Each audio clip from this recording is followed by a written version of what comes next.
السلام عليكم ورحمة الله تعالى وبركاته. سودو هذا أصحابتك ونسودو هذا قناة كام تكنولوجي.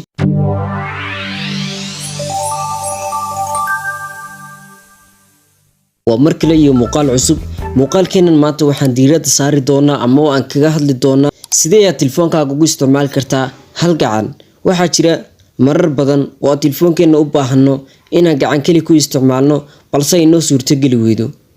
laga yaabaa in telefoonkaaga aad u weyn yahay aadna u ballaaran yahay taasoo ku suurtagelin weyda inaad hal gacan ku isticmaasho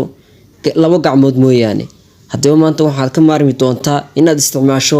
labadaada gacmood adigoo telefoonkaagu si kasta u weyn yahay hal gacan ku soo isticmaalaya isla mar ahaantaana soo yareynaya screen-ka telefoonkaaga balse wax kasta oo hore ugu qabsan jirtay telefoonkaaga aad sidii hore aad ugu qabsan jirtay oo kale aad ugu qabsan doonto iyo farsamooyin kale oo telefoonkaaga ku jira haddaba farsamada koowaad si aad telefoonkaaga ugu isticmaasho hal gacan waxaad soo furan doontaa settings-ka telefoonka settings markaad soo furato hoos ayaad u degi doontaa waxaad iman doontaa option advanced features kadib hoos ayaad hadan u degi doontaa waxaad iman doontaa option ay ku qoran tahay one handed mode kadib waxaad ka sii xulan doontaa halkan ay ku qoran tahay use one handed mode halkaas ayaad on ka dhigi doontaa si option kuugu shaqeeyo kadib halkan hadda gesture ay ku qoran xagan hoose ayaad ka dhigan doontaa oo bottom ay ku qoran tahay waxaad sameyn doontaa hadaba bottom-kan dhexda ee telefoonkaaga lagaga noqdo markaad halkan magaad ka noqonaysid bottom-ka dhexda haddii aan 3 jeer taabano bal u fiirso waxa dhaca hadda saad aragtid shaashada telefoonku way soo yaraatay waxaana ku isticmaali kartaa sidii aad awal ugu isticmaali jirtay telefoonkaaga si fududna meel kasto aad gacanta wadgeyn kartaa oo waxay kula mid tahay sidii awal baad u isticmaali jirtay telefoonkaaga markaad doonaysid inaad ka noqotidna isla waxa tagi doontaa option-kan hoose ee dhexda markaan home-ka tagino bottom-ka dhexda ee telefoonkaaga ayaad 3 jeer ku celinaysaa hadda 3 jeer markaad ku celisay hadda waxa sidiisii noqday okay ayuuna noqday hadda markaad u baahan tahayna isla halkii baad 3 jeer taabanaysaa kadib hoos ayuu degi doonaa oo way soo yaraan doontaa kadib hadda doonaysid inaad kala badbadasho shaashadana halkaas ay iman doontaa kolba nin ayad u riixan doontaa xagaas hadda shaashada kolba gacanta doontaad ku isticmaali kartaa oo kol midig baad ka dhigantaa kolna bidix kadib haddana 3 jeer baad ku dhufanaysaa uu ka noqday halkiisii ay ku noqday farsamadeenna labaad waxay noqonaysaa sidee aad u fudaydin kartaa animation-iska telefoonkaaga waxa jira marar badan oo telefoonkeena inagoo isticmaalayna inaan culays ka dareeno sida marka aan application ku jirno ama aan khad isticmaalayno oo kale in telefoonku culays naga noqdo markaan application san soo roganida uu saacad iyo barsa soo rogmo sida markaan application aan soo furisinida tusaale kale galin markaan soo furisinida uu raago uu saacad kadib soo furmo animation sadaan fahmin macnaha waxa weeyaan waxa laga wadaa telefoonkaaga dhaqdhaqaaqiisa marka telefoonkaaga aad isticmaalayso culayska ama fudaydkiisa ayaa la yiraahdaa animations haddaba saad soo furato animationska sa telefoonkaaga u fudaydayso oo aad si fudud ugu isticmaasho markaad isticmaalaysidna aanu ku dhibin si yaro nafisaad ugu isticmaasho sidaan oo kale waxaad soo furan doontaa settings kadib hoos ayaad u degi doontaa waxaad iman doontaa option-kan ay ku qoran tahay developer option-kan hadduu kugu jiro waxaad ka soo furan doontaa about phone xagga ku qoran tahay iman doontaa kadib waxaad ka sii xulanaysaa software information kadib waxyaabahan telefoonka ay ka hadlayaan gabi ahaantoodba waxaan inoo dan maaha waxaad iman doontaa option-kan ay ku qoran tahay bold number option-kan markaad timaadid halka ayaad 3 jeer dhagdhag ka siini kadib markaad 3 jeer saad u taabatid way ku soo furmi doontaa 4 jeer ayaad dhagdhag ka siini kadib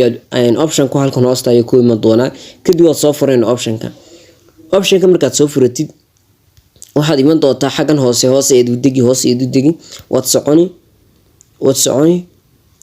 inta badan dadku way yaqaanaan option-kan oo farta telefoonka laga yaryareeyo laakiin waxyaabo fara badan ayaa ku jira option-kan oo aynaan isticmaalin halkan minimum width ay ku qoran tahay wax laga yareeyaa farta sida caadada boo naqaana intaan u baahanahay waa 3dan option kadib halkan ay ku qoran tahay window animation scale halka waxaad ka dhigan doontaa animation scale 0.5 aad ka dhigan doontaa kaliya amaba animation of waad ka baqtin doontaaba midii aad rabdid kadib xagan labaad ayaad iman doontaa transition animation scale kadib halkana 5x ayaad ka dhigan doontaa kan labaad iyo kan saddexaad iman doontaa animator duration scale halkan aad iman doontaa iyadna 0.5 ayaad ka dhigan doontaa adiga halkaas ayuu ka yahay laakiin waxaad ka dhigan doontaa 0.5 ayaad ka dhigan doontaa 0.5 egas ayaad ka dhigani kadib waad isaga soo laabani farsamadiina saddexaad waxay noqonaysaa sidee telefoonkaaga baytarigiisa u ilaalin kartaa hooseedu soo degi waxaad imani option kan ay ku qoran tahay device care halka ku qoran tahay imani waa option kan apps-ka ka sareeya xaqan ay imani kadib waxaad aragtaa xagan baytari ay ku qoran tahay inuu baytarigu dabka uu ku hayn waxay ku leeyahay ku hayo karaa 7 hours iyo 36 minute ay ka dhigantahay macnaheedu 7 saac iyo 36 minute ayuu ku hayn karaa halkan waxa ku qoran optimize now halkan dabka dadka aragtid waa 99% ayuu taagan yahay adiga laga yaabaa inuu